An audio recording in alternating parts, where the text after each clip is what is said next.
শিৱসাগৰৰ এগৰাকী প্ৰতিভাৱান ছাত্ৰী তনুশ্ৰী চেতিয়া মডেলিং আৰু নৃত্য প্ৰদৰ্শনৰ প্ৰশংসা বুটলিবলৈ সক্ষম হৈছে খনামুখ ১ নং মাউতগাঁৱৰ দিলীপ চেতিয়া আৰু মৃণালী চেতিয়াৰ একমাত্ৰ কন্যা তনুশ্ৰী চেতিয়াই প্ৰাথমিক শিক্ষা গ্ৰহণ কৰি থকা সময়ৰে পৰা নৃত্যৰ প্ৰতি আগ্ৰহী হৈ পৰিছিল তনুশ্ৰী বিহু আৰু সত্ৰীয়া নৃত্য প্ৰদৰ্শন কৰাৰ সমান্তৰালভাৱে মডেলিঙতো প্ৰশংসা বুটলিবলৈ সক্ষম হৈছে পিতৃ-মাতৃৰ অনুপ্ৰেৰণা তনুশ্ৰীয়ে নৃত্য আৰু মডেলিঙত নিজকে এখোজ আগবঢ়াই নিবলৈ সক্ষম হৈছে ২০২৫ বৰ্ষত দেশৰ ৰাজধানী দিল্লীৰ গৰৱাল ভৱনত ৰাষ্ট্ৰীয় পৰ্যায়ত অনুষ্ঠিত হোৱা বিহু নাচ আৰু সত্ৰীয়া নৃত্যত প্ৰথম স্থান অৰ্জন কৰাৰ লগতে মডেলিং প্ৰতিযোগিতাত বিজয়ী খিতাপ অৰ্জন কৰি ৰাজ্যখনৰ লগতে শিৱসাগৰ জিলালৈ গৌৰৱ কঢ়িয়াই আনিছিল গৰিসাগৰৰ পৰা সাদামালী report Assam north east news live নমস্কাৰ মোৰ নাম তনুশ্ৰী চেতিয়া মই শিৱসাগৰ জিলাৰ খনামুখ ১ নং মাউতগাঁৱৰ এগৰাকী নিবাসী মই ৩ বছৰ বয়সৰ পৰাই নৃত্যত মোৰ বহুত অভিৰুচি বিশেষকৈ মই বিহু নাচি অতিকৈ ভাল পাওঁ আৰু সেই সৰুৰে পৰাই নাচি অহাৰ বাবে আজি মই এইখিনি পৰ্যন্ত আহিবলৈ সক্ষম হৈছোঁ আৰু আজি কেইবাদিনৰ আগতে দিল্লীত অনুষ্ঠিত হোৱা ৰাষ্ট্ৰীয় পৰ্যায়ৰ নৃত্য প্ৰতিযোগিতা আৰু সৌন্দৰ্য প্ৰতিযোগিতাত মই প্ৰথম স্থান পাই আহিবলৈ সক্ষম হৈছোঁ আৰু মোৰ মা পাপাই এইখিনি সময়ত মোক বহুখিনি সহায় কৰিছে তেওঁলোকে সৰুৰে পৰাই মই যিটো কামেই কৰোঁ বুলি ভাবোঁ সেইটো কামতে তেওঁলোকে মোক সদায় আগবঢ়াই নিবলৈ চেষ্টা কৰে আৰু সদায় কয় যে তুমি কেতিয়াও ভয় নকৰিবা আমি তোমাৰ লগত সদায় আছোঁ মাত্ৰ তুমি যুঁজি যোৱা নিশ্চয় এদিন জয়ী হ'বা আৰু মই সেই মন্তব্য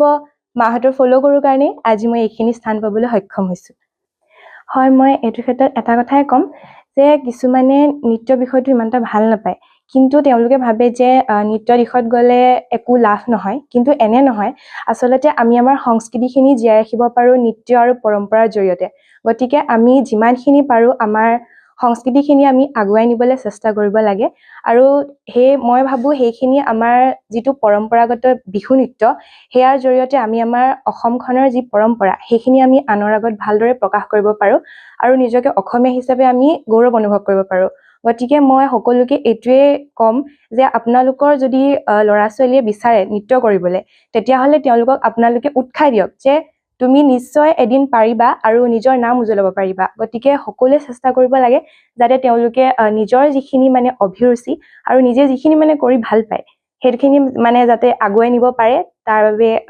তেওঁলোকৰ পেৰেণ্টছে তেওঁলোকক সহায় কৰিব লাগে সেয়াই হয় জুবিন দা হৈছে আমাৰ সকলোৰে প্ৰাণৰ শিল্পী তেখেতক সকলোৱে মানে বহুতেই ভাল পায় আৰু বহুত বেছি ভাল পায় আৰু মই মানে যিমানখিনি দেখিছোঁ এতিয়ালৈকে মানে মই য'ত য'ত প্ৰগ্ৰেম কৰিব যাওঁ বেছিভাগে মানে জুবিন দাৰ গানেই মানে চবেই জুবিন দাৰ গানতে নাচে আৰু তেওঁক মানে ইমানেই অসমীয়া মানুহে মানে ভাল পায় অসমৰ বুলিয়ে নহয় অসমৰ বাহিৰৰ লোকেও তেওঁক বহুত শ্ৰদ্ধা কৰে মানে মই দেখিছোঁ তেওঁলোকক এনেকুৱা কৰা আৰু মই এইটোৱে ক'ম যে তেওঁ মানে আমাৰ মাজত নাই বুলি নকওঁ তেওঁ আমাৰ মাজত সদায় জীয়াই থাকিব আৰু তেওঁ আমাৰ মনৰ মাজত যিখিনি মানে তেওঁৰ জেগা সেই জেগাখিনি আন কোনেও ল'ব নোৱাৰে শেষত তেওঁৰ আত্মাই চিৰশান্তি লাভ কৰক সেয়াই মই অসমবাসী ৰাইজক এয়াই ক'ম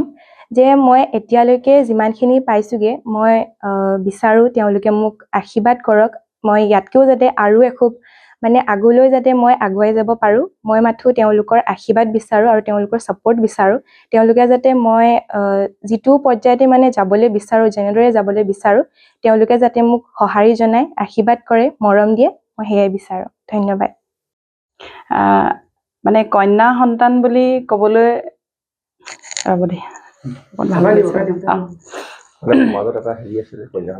কন্যা সন্তান বুলি ক'লে মানুহে অলপ পিছলে ৰাখে এনেস্থলত এজনী ছোৱালীক আপোনালোকে কিয় আজিকালি মানে সমাজত কন্যা সন্তানক অকণমান অৱহেলা কৰা হৈছে যদিও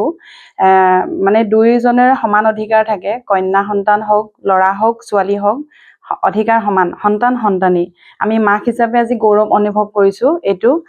যে এগৰাকী ছোৱালী হৈও মানে ল'ৰাৰ স্থান দখল কৰিব পাৰে কাৰণ মোৰ এজনী ছোৱালী হয় তাই যিখিনি আজি মানে এই দিল্লীৰ নিচিনা এডোখৰ জেগাত তাই যোনটো বিষয়ত ৰাপত তাই গৈ এইখিনি উপনীত হৈছে তাত মানে ল'ৰাতকৈ তাই মানে কোনো গুণে কম হোৱা নাই সেইটো কাৰণে মই মানে অসমবাসী ৰাইজক মানে সকলোকে ক'ব বিচাৰিছোঁ যে ছোৱালী বুলি কোনেও যাতে দুখ নকৰে মানে ল'ৰা ছোৱালী সমান আৰু তাৰ হাতৰ যোনটো বিষয়ত ৰাপ থাকে সেই বিষয়ত আগবঢ়াই নিয়াটো আমাৰ দেউতাক মাক হিচাপে আমাৰ কৰ্তব্য সেইটো। অসমৰ মুখ্যমন্ত্ৰী হিমন্ত বিশ্ব শৰ্মাই যিহেতু নাৰীক যথেষ্টখিনি সন্মান কৰি অগ্ৰাধিকাৰ দিছে, বিশেষকৈ যুৱতীসকলৰ কাৰণে ৰাজ্যৰ মুখ্যমন্ত্ৰী কি ক'ব? মুখ্যমন্ত্ৰী ডাঙৰীয়াক মই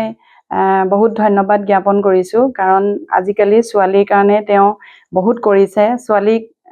তেওঁ মানে পঢ়াৰ ক্ষেত্ৰত ঘৰখনৰ মাক দেউতাকৰ এটা বোজা নহওক বুলি ভাবি তেওঁ মানে বাল্য বিবাহ প্ৰথাটো তেওঁ মানে এইটো ৰোধ কৰিছে আৰু ছোৱালীখিনিক প্ৰতিটো ক্ষেত্ৰতে আগবঢ়াই নিবৰ কাৰণে খেল হওক নৃত্য হওক তেওঁ প্ৰতিটো ক্ষেত্ৰতে মানে অৰিহণা যোগাইছে। সেই ক্ষেত্ৰত তেওঁ এতিয়া যিটো নিযুত মইনা আঁচনি ব্যৱস্থা কৰিলে, সেইখিনি ক্ষেত্ৰত ছোৱালী আজি আগবাঢ়ি যাবলৈ বহুতখিনি মানে তেওঁৰ কাৰণে বহুত সফলতা লাভ কৰিছে ছোৱালীয়ে। নমস্কাৰ, মই পোনপ্ৰথমে সংবাদ মাধ্যমৰ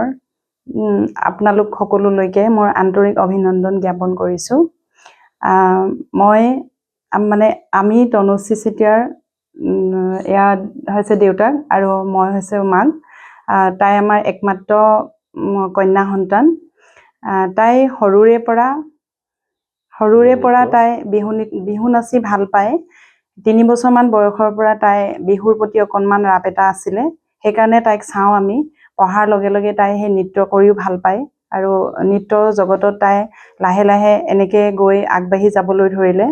তেনেকৈ গৈ আজি তাই আমাৰ অসমৰ কেইবাখনো জিলাত তাই এনেকৈ নৃত্য কৰি প্ৰথম স্থান লাভ কৰিবলৈ সক্ষম হৈছে আৰু আমাৰ হিমন্ত বিশ্ব শৰ্মা ডাঙৰীয়াই যি ৱৰ্ল্ড ৰেকৰ্ড কৰিছিলে সেই বিহুটো তাই জইন কৰিছে। তাতো গৈ তাই মানে ভাল সফলতা লাভ কৰিছে। এতিয়া তাই বৰ্তমান ডিব্ৰুগড় হনুমান বক্স সুৰজমল কানৈ কলেজত তাই বহি আছে আৰু এতিয়া আমাৰ 2025 চনৰ 30 তাৰিখে হৈছিলে আমাৰ ভাৰতৰ ৰাজধানী দিল্লীত যি আমাৰ ৰাষ্ট্ৰীয় পৰ্যায়ৰ এটা প্ৰতিযোগিতা হৈছিলে। তাত তাই নৃত্য মানে বিহু আমাৰ অসমৰ বিহু নৃত্য প্ৰদৰ্শন কৰি তাই প্ৰথম স্থান লাভ কৰে আৰু তাই সত্ৰীয়া নৃত্য কৰি প্ৰথম স্থান পাইছে। তাৰ লগতে তাই মডেলিং জগতখনতো জড়িত হৈ আছিলে। তাতো তাই মিছ কণ্টেষ্টেণ্ট জইন কৰি গ্ল'বেল ইণ্টাৰনেশ্যনেল তাই পুৰস্কাৰ পাবলৈ সক্ষম হৈছে। এগৰাকী কন্যা সন্তান হৈও তাই এতিয়া এইখিনি